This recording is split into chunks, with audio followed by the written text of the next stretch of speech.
All right, we are on part 6, Augie's part. Last time we were reading about Justin and how Justin just backed up Jack Will when he saw Julian, Miles, and Henry. So part 6, North Pole. The Spud lamp was a big hit at the science fair. Jack and I got a name for it. It was the first A Jack got in any class all year long, and he was psyched. All the science fair projects were set up on the table in the gym. It was the same setup as the Egyptian Museum back in December, except this time there were volcanoes and molecule dioramas on the tables instead of pyramids and pharaohs.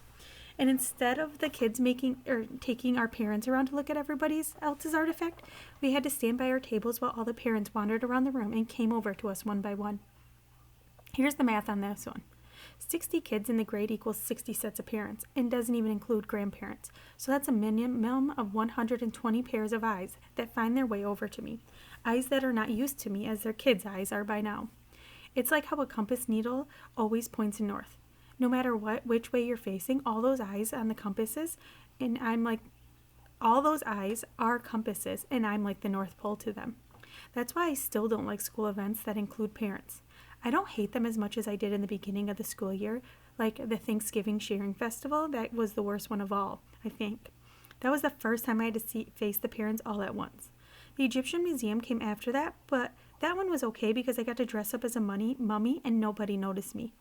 Then came the winter contest, which I totally hated because I had to sing in the chorus. And not only can I not sing at all, but I felt like I was on display. The New Year's art show wasn't quite as bad, but it was still annoying. They put up some artwork in the hallways all over the school and had parents come out and check it out. It was like starting school all over again, having unsuspecting adults pass me on the stairway. Anyway, it's not that I care that people react to me, like I've said a gazillion times. I'm used to that by now. I don't let it bother me. It's like when you go outside and it's drizzling a little, you don't put your boots on for a drizzle. You don't even open your umbrella. You walk through and barely notice your hair getting wet. But when it's a huge gym full of parents, the drizzle becomes like a total hurricane. Everyone's eyes hit you like a wall of water. Mom and Dad hang around my table a lot, along with Jack's parents. It's kind of funny how actually parents end up forming the same little groups their kids form. Like my parents and Jack's parents and Summer's mom all get along with each other. And I see Julian's parents hang out with Henry's parents and Miles' parents. And even the two Max's parents hang out together. It's so funny. I told Mom and Dad about later when we were walking home, and they thought it was a funny observation. I guess it's true that like seeks like, said Mom. The Augie doll. For a while, the war was all we talked about. February, when it was really at its worst, that's when practically nobody was talking to us. And Julian had started leaving notes in our lockers. The notes to Jack were stupid, like, "You stink, big cheese," and "Nobody likes you anymore." I got notes like "freak," and another one that said, "Get out of our school, orc." Summer thought we should report the notes to Miss Rubin, who was the middle school dean, or even Mr. Tushman. We thought that would be like snitching. Anyways, it's not like we didn't leave notes too. The orcs weren't really mean. They were kind of funny and sarcastic. One was, "You're so pretty, Julian. I love you. Will you marry me? Love, Balula." Another was, "Love your hair. XO, XO, Balula." Another one was, "You're a babe. Tickle my feet. XO, Balula." Balula was a made-up person that me and Jack came up with. She had really gross habits like eating the green stuff in between her toes and sucking on her knuckles. And we figured someone like that would have a real crush on Julian, who looked and acted like someone in the Kids Bop commercials.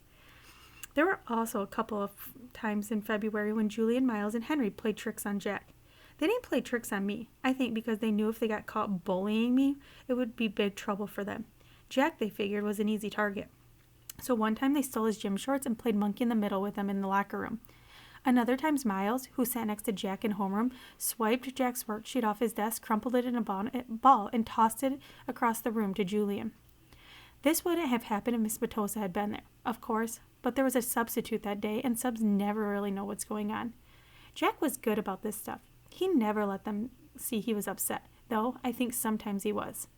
The other kids in the grade knew about the war, except for Savannah's group. Those girls were neutral at first, but by March they were getting sick of it, and so were some of the boys. Like another time when Julian was dumping his pencil sharpener shavings into Jack's backpack, Amos, who's usually tight with them, grabbed the backpack out of Julian's hands and returned it to Jack. It was starting to feel like the majority of boys weren't buying into Julian anymore.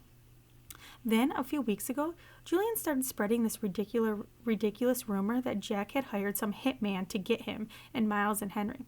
This lie was so pathetic that people were actually laughing about him behind his back. At that point, any boys who'd still been on his side now jumped ship and were clearly neutral. So by the end of March, only Miles and Henry were on Julian's side, and I think they were even getting tired of the war by then. I'm pretty sure everyone stopped playing the play game behind my back too. No one really cringes if I bump into them anymore, and people borrow my pencils without acting like my pencils have cooties.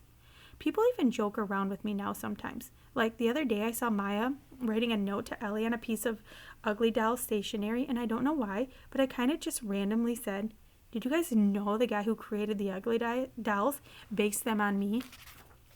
Maya looked at me with her eyes wide open like she totally believed me.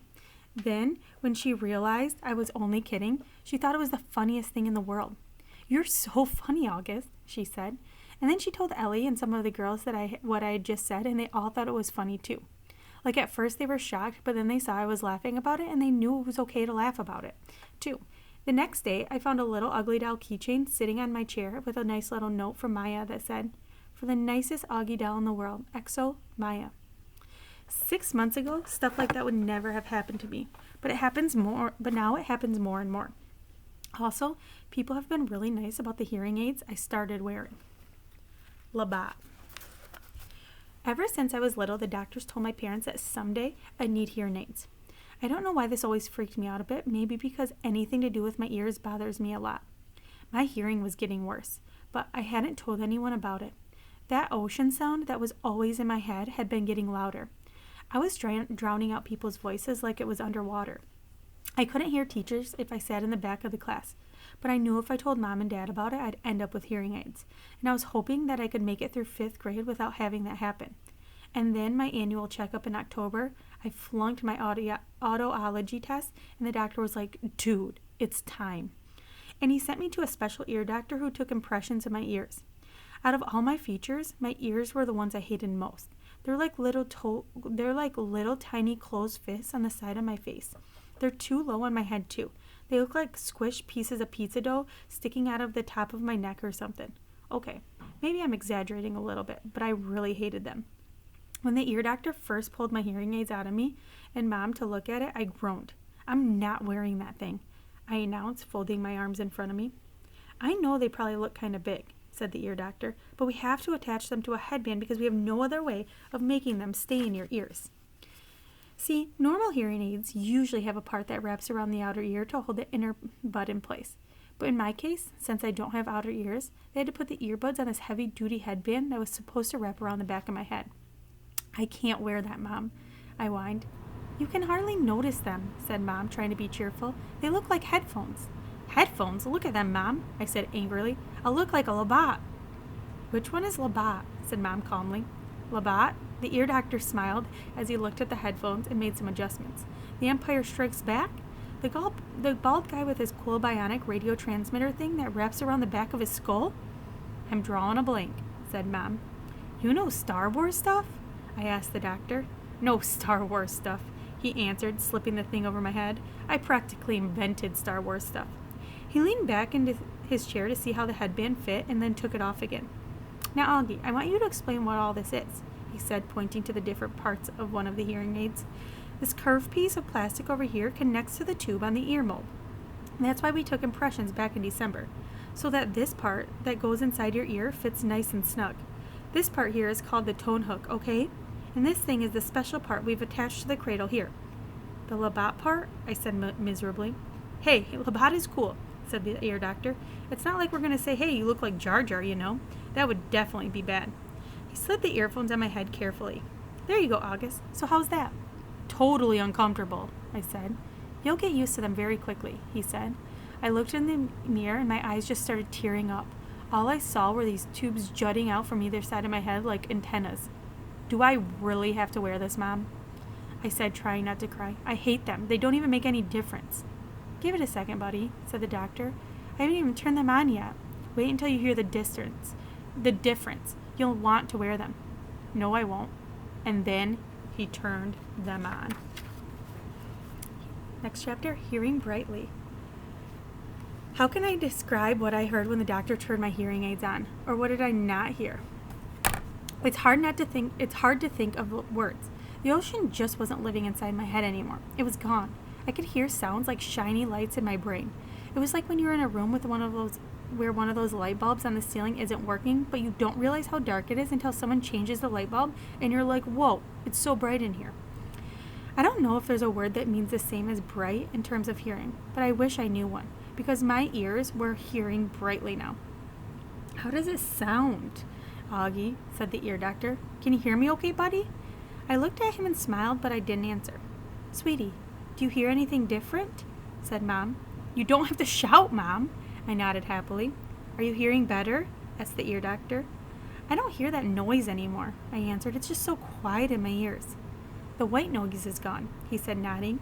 He looked at me and winked. I told you you'd like what you hear, August. He made some more adjustments on my left hearing aid. Does it sound very different, love? Mom asked. Yeah, I nodded. It sounds lighter. That's because you have bionic hearing now, buddy, said the ear doctor, adjusting the right side. Now touch here.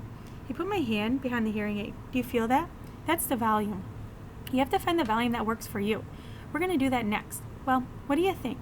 I picked up a small mirror and He picked up a small mirror and had me look into the big mirror at the hearing aids and how they looked in the back. My hair covered most of the headband. The only part that peeked out was the tubing. Are you okay with your new bionic Labatt hearing aids?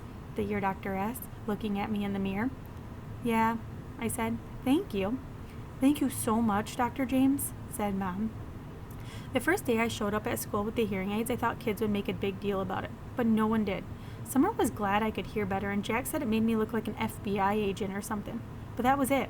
Mr. Brown asked me about it in English class, but it wasn't like, what the heck is that thing on your head? It was more like, if you ever need me to repeat anything, Augie, make sure you tell me, okay? Now that I look back, I don't know why I was so stressed about it all the time. Funny how sometimes you worry about something, and it turns out to be nothing. Via's secret. A couple days after spring break ended, Mom found out that Via hadn't told her about a school play that was happening at our high school the next week, and Mom was mad. Mom doesn't really get mad that much, though Dad would disagree with that, and she was really mad at Via for that. She and Via got into a huge fight. I could hear them yelling at each other in Via's room. My bionic Labatt ears could hear Mom saying, "But what is it with you lately, Via? You're moody and you're so secretive." "What's wrong with me not telling you about a stupid play?" Via practically screamed. "I don't even have a speaking part in it." "Your boyfriend does. Don't you want us to see him?" "No, actually I don't." "Stop screaming. You scream first. Just leave me alone, okay? You've been really good at leaving me alone my whole life, so why you choose high school to suddenly be interested, I have no idea." Then, I don't know what Mom answered because it all got very quiet, and even my bionic Labatt ears couldn't pick up a signal. My cave. By dinner, they seemed to have made up.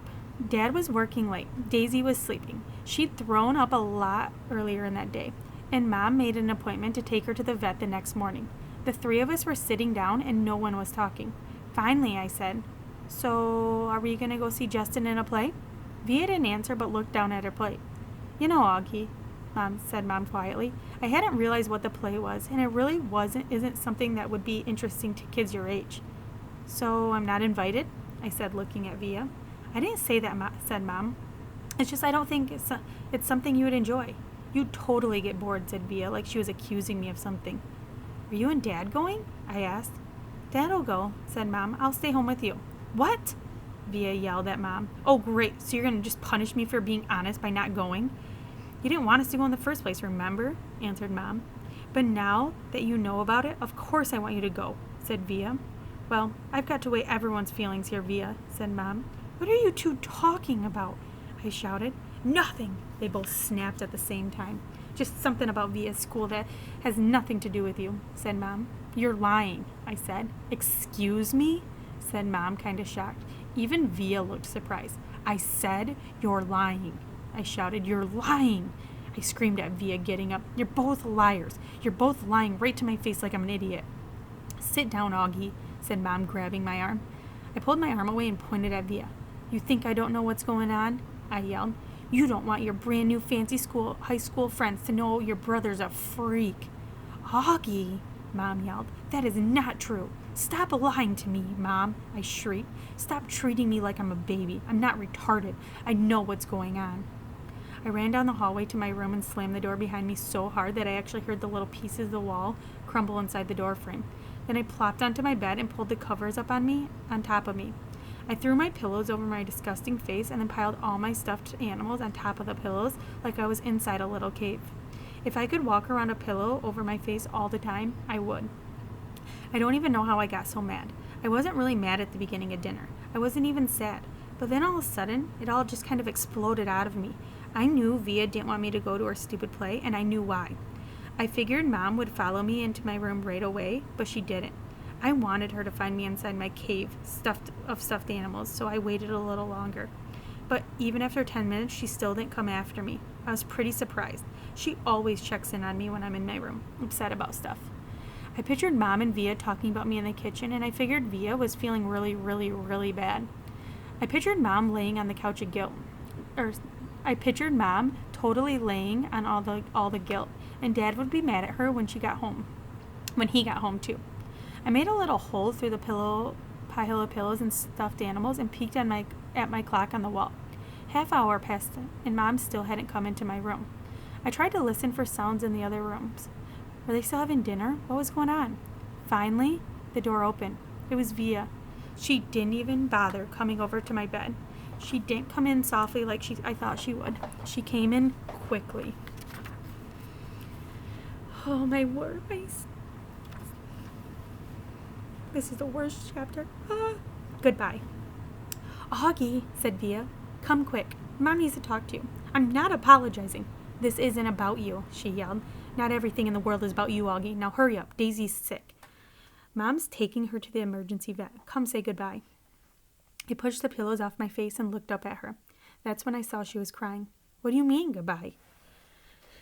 Come on, she said, holding out her arm. I took her hand and followed her down the hall to the kitchen. Daisy was lying down sideways on the floor with her legs straight out in front of her. She was panting a lot like she'd been running in the park. Mom was kneeling beside her, stroking the top of her head. What happened? I asked. She started whimpering all of a sudden, said Via, kneeling down next to Mom. I looked down at Mom, who was crying too. I'm taking her to the animal hospital downtown, she said. The taxi's coming to pick me up. The vet will make her better, right? I said. Mom looked at me. I hope so, honey, she said quietly, but I honestly don't know. Of course he will, I said. Daisy's been sick a lot lately, Augie, and she's old. But they can fix her, I said, looking at Via to agree with me, but Via wouldn't look up at me. Mom's lips were trembling. I think it might be time we say goodbye to Daisy, Augie. I'm so sorry. No, I said. We don't want her to suffer, Augie, she said. The phone rang. Via picked it up and said, okay, thanks, and then hung up. The taxi's outside, she said, wiping her tears with the backs of her hands. Okay, Augie, open the door for me, sweetie, said Mom, picking up Daisy very gently like she was a huge, droopy baby. Please, no, Mommy, I cried, putting myself in the front of the door. Honey, please, said Mom. She's very heavy. What about Daddy? I cried. He's meeting me at the hospital, Mom said. He doesn't want Daisy to suffer, Augie. Via moved away from the door and held it open for Mom. My cell phone's on if you need anything, Mom said to Via. Can you cover her with a blanket? Via nodded, and she was crying hysterically now. Say goodbye to Daisy, kids, Mom said, tears streaming down her face. I love you, Daisy, Via said, kissing Daisy on the nose. I love you so much. Bye, little girlie. I whispered into Daisy's ears. I love you. Mom carried Daisy down the stoop. The taxi driver had opened the back door, and we watched her get in. Just before she closed the door, Mom looked up at us standing by the entrance of the building, and she gave us a little wave. I don't think I've ever seen her look sadder. I love you, Mommy, said Via. I love you, Mommy, I said. I'm sorry, Mommy. Mom blew us a kiss and closed the door. We watched the car leave, and then Via closed the door, and she looked at me for a second and then hugged me very, very tight while we both cried a million tears.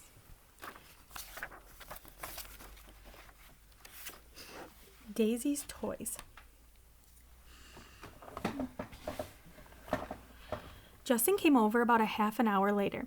He gave me a big hug and said, "Sorry, Augie." We all sat down in the living room, not saying anything. For some reason, Via and I had taken all the Daisy's toys from around the house and put them in a little pile on the coffee table. Now we just stared at the pile. "She really is the greatest dog in the world," said Via. "I know," said Justin, rubbing Via's back. "But she just started whimpering like all of a sudden," I said. Via nodded. "Like 2 seconds after you left the table," she said. "Mom was going to go after you, but Daisy just started like whimpering." "Like how?" I said. "Just whimpering, I don't know," said Via. "Like howling?" I asked. "Augie, like whimpering," she answered impatiently. She just started moaning like something was hurting her really bad. And she was like panting like crazy. Then she just plopped down and Mom went over and tried to pick her up and whatever. She was obviously hurting. She bit Mom. "What?" I said. "When Mom tried to touch her stomach, Daisy bit her hand," Via explained. "Daisy never bites anyone," I answered. "She wasn't herself," said Justin. "She was obviously in pain." "Daddy was right," said Via. "We shouldn't have let her get this bad." "What do you mean?" I said. "He knew she was sick?" "Augie, Mom's taken her to the vet like 3 times in the last 2 months. She's been throwing up left and right. And haven't you noticed?" "But I didn't know she was sick." Via didn't say anything, but she put her arm around my shoulders and pulled me in to closer to her. And I started to cry again. "I'm sorry, Augie," she said softly. "I'm really sorry about everything, okay? Do you forgive me? You know how much I love you, right?" I nodded. Somehow the fight didn't matter much now. "Was Mommy bleeding?" I asked. "It was just a nip," said Via. Right there, she pointed to the bottom of her thumb to show exactly where Daisy had bitten Mom. "Did it hurt her?" "Mommy's okay, Augie. She's fine." Mom and Dad came home 2 hours later. We knew the second they opened the door that Daisy wasn't there with them, that Daisy was gone. We all sat down in the living room around the pile of Daisy's toys. Dad told us what happened at the hospital and how the vet took Daisy for some x-rays and blood tests and then came back and told us that she had a huge mass in her stomach. She was having trouble breathing. Mom and Dad didn't want her to suffer, so Daddy picked her up in his arms and like he always liked to do, with her legs straight up in the air, and he and Mom kissed her goodbye over and over again and whispered to her while the vet put the needle into her leg. And then about after a minute, she died in Daddy's arms. "It was so peaceful," Daddy said. "She wasn't in pain at all, like she was going to just go to sleep." A couple of times while he talked, Dad's voice got trembly and he cleared his throat. I've never seen Dad cry before, but tonight I saw him cry. I had gone into Mom and Dad's bedroom looking for Mom to put me to bed, but saw Dad sitting on the edge of the bed taking off his socks. His back was to the door, so he didn't know I was there. At first I thought he was laughing because his shoulders were shaking, and then he put his palms to his eyes and I realized he was crying. It was the quietest crying I've ever heard, like a whisper. I was going to go over him, but then I thought maybe he was whisper crying because he didn't want me or anyone to hear him. So I walked out and went to Via's room, and I saw Mom laying next to Via on the bed, and Mom was whispering to Via, who was crying. So I went to my bed and put my pajamas on without anyone telling me to, and put the nightlight on, and I turned the light off and crawled into my little mountain of stuffed animals that I had left on my bed earlier. It felt like this had all happened a million years ago. I took off my hearing aids and put them on the night table and pulled the covers to my ears and imagined Daisy snuggling with me, her big wet tongue licking my face all over like it was her favorite face in the world. And that's how I fell asleep. Heaven. I woke up later on and it was still dark. I got into bed and walked into Mom and Dad's bedroom. "Mommy?" I whispered. It was completely dark, so I couldn't see her open her eyes. "Mommy, you okay, honey?" she said groggily. "Can I sleep with you?" Mom scooted over towards Daddy's side of the bed and I snuggled up next to her. She kissed my hair. "Is your hand okay?" I said. "Via told me that Daisy bit you." "It was only a nip," she whispered in my ear. "Mommy," I started to cry. "I'm sorry about what I said." "Shh, there's nothing to be sorry about," she said. She said so quietly I could barely hear her. She was rubbing the side of my face against my face. "Is Via ashamed of me?" I said. "No, honey, no. No, she's not. She's just adjusting to her new school. It's not easy." I know you know. I'm sorry I called you a liar. Go to sleep, sweet boy. I love you so much." "I love you so much too, Mommy." "Good night, honey," she said very softly. "Mommy, is Daisy with Grams now?" "I think so." "Are they in heaven?" "Yes." "Do people look the same when they go to heaven?" "I don't know. I don't think so." "Then how do people recognize each other?" "I don't know, sweetie." She sounded tired. "They just feel it." You don't need your eyes to love, right? You just need to feel it inside. And that's how it is in heaven. It's just love, and no one forgets who they love.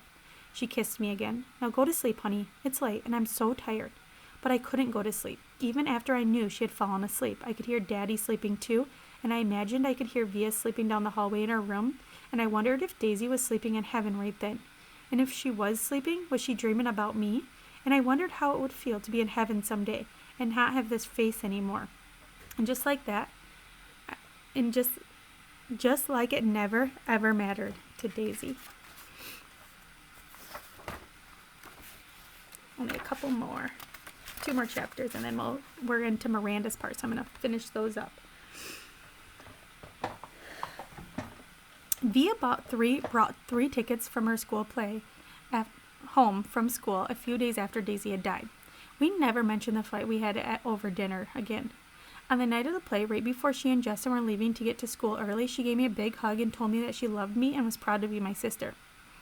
This is my first time in Via's new school. It was so much bigger than her old school and 1,000 times bigger than my school. More hallways, more room for people, and the only really bad thing about my bionic hearing aids was that the fact that I couldn't wear a baseball cap anymore. In situations like these, baseball caps really come in handy. Sometimes I wish I could just get away with wearing that old astronaut helmet I used to wear when I was little. Believe it or not, people would think seeing a kid in an astronaut helmet was a lot less weird than seeing my face. Anyway, I kept my head down as I walked right behind Mom through the long, bright hallways. We followed the crowd into the auditorium where students handed out programs at the front entrance. We found seats in the 5th row close to the middle. As soon as we sat down, Mom started to look inside her pocketbook. "I can't believe I forgot my glasses," she said. Dad shook his head. Mom was always forgetting her glasses or her keys or something or other. She is flaky that way. "You want to move closer?" said Dad. Mom squinted at the stage. "No, I can see okay." "Speak now or forever hold your peace," said Dad. "I'm fine," answered Mom. "Look, there's Justin," I said to Dad, pointing at Justin's picture in the program. "That's a nice picture of him," he answered, nodding. "How come there's no picture of Via?" I said. "She's an understudy," said Mom. "But look, here's her name." "Why do they call her an understudy?" I asked. "Wow, look at Miranda's picture," said Mom to Dad. "I don't think I would have recognized her." "Why do they call it an understudy?" I repeated. "It's when they call someone that who replaces an actor if he or she can't perform for some reason," answered Mom. "Did you hear Martin's getting remarried?" Dad said to Mom. "Are you kidding me?" Mom answered like she was surprised. "Who's Martin?" I asked. "Miranda's father," Mom answered, and then to Dad, "Who told you?" "I ran into Miranda's mother in the subway. She's not happy about it. He has another baby on the way and everything." "Wow," said Mom, shaking her head. "What are you guys talking about?" I asked. "Nothing," answered Dad. "But why do they call it an understudy?" I said.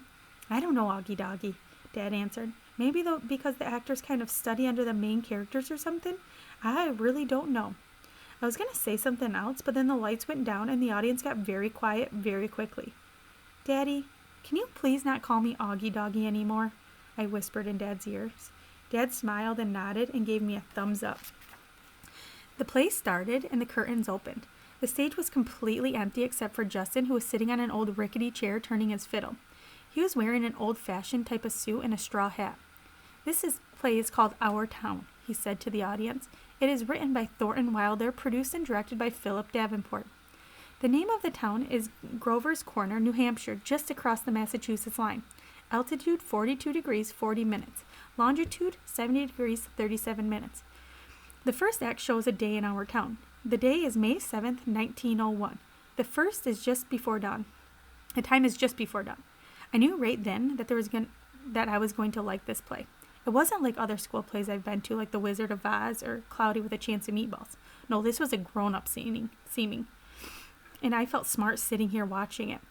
A little later in the play, a character named Miss Webb calls out for her daughter Emily. I knew from the program that this was the part that Miranda was playing, and I leaned forward to get a better look for her. "That's Miranda," Mom whispered to me, squinting the stage when Emily walked out. "She looks so different." "It's not Miranda," I whispered. "It's Via." "Oh my God," Mom said, lurching forward in her seat. "Shh," said Dad. "It's Via," Mom whispered to Dad. "I know," whispered Dad, smiling. "Shh." The ending. The play was so amazing. I don't want to give away the ending, but it's kind of the ending that makes people in the audience teary. Mom totally lost it when Via, as Emily said, "Goodbye. Goodbye, world. Goodbye, Grover's Corner.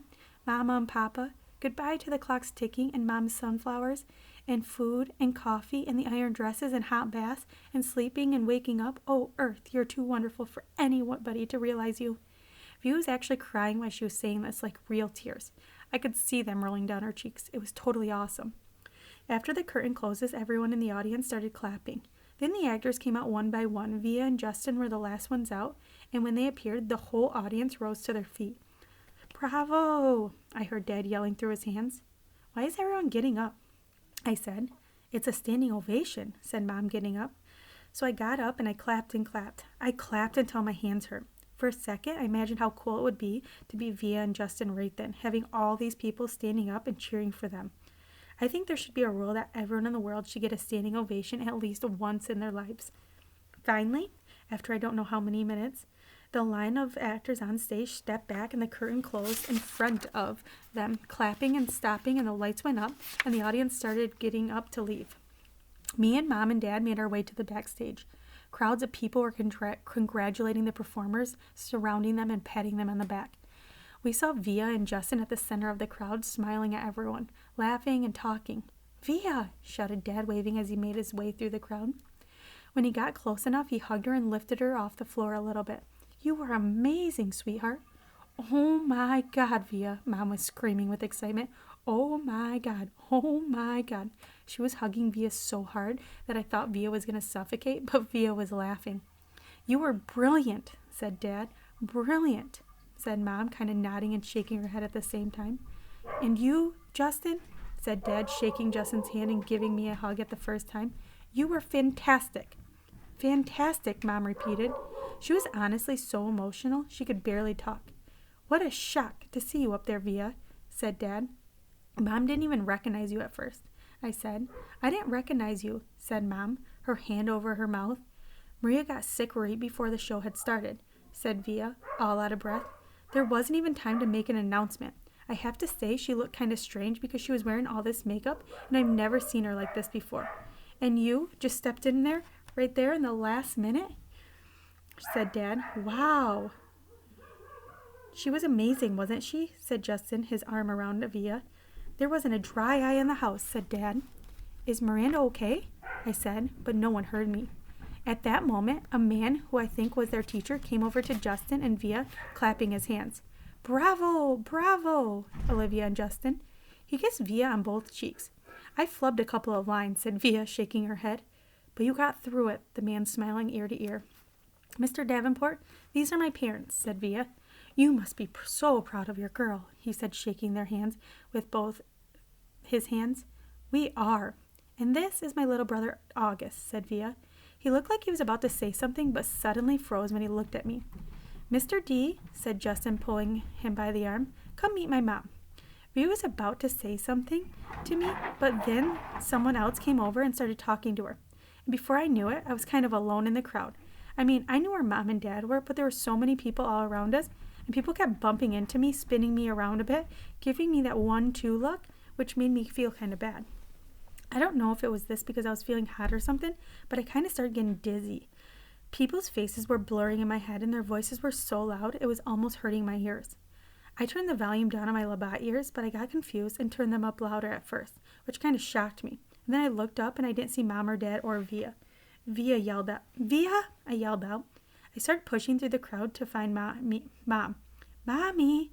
I really couldn't see anything but people's stomachs and ties all around me. "Mommy!" Suddenly, someone picked me up from behind. "Look who's here," said a familiar voice, hugging me tight. I thought it was Via at first, but when I turned around, I was completely surprised.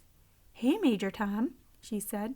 "Miranda," I answered, and I gave her the tightest hug I could give. All right, that wraps up Augie's part 6. When we continue next time, it is part 7, Miranda's part.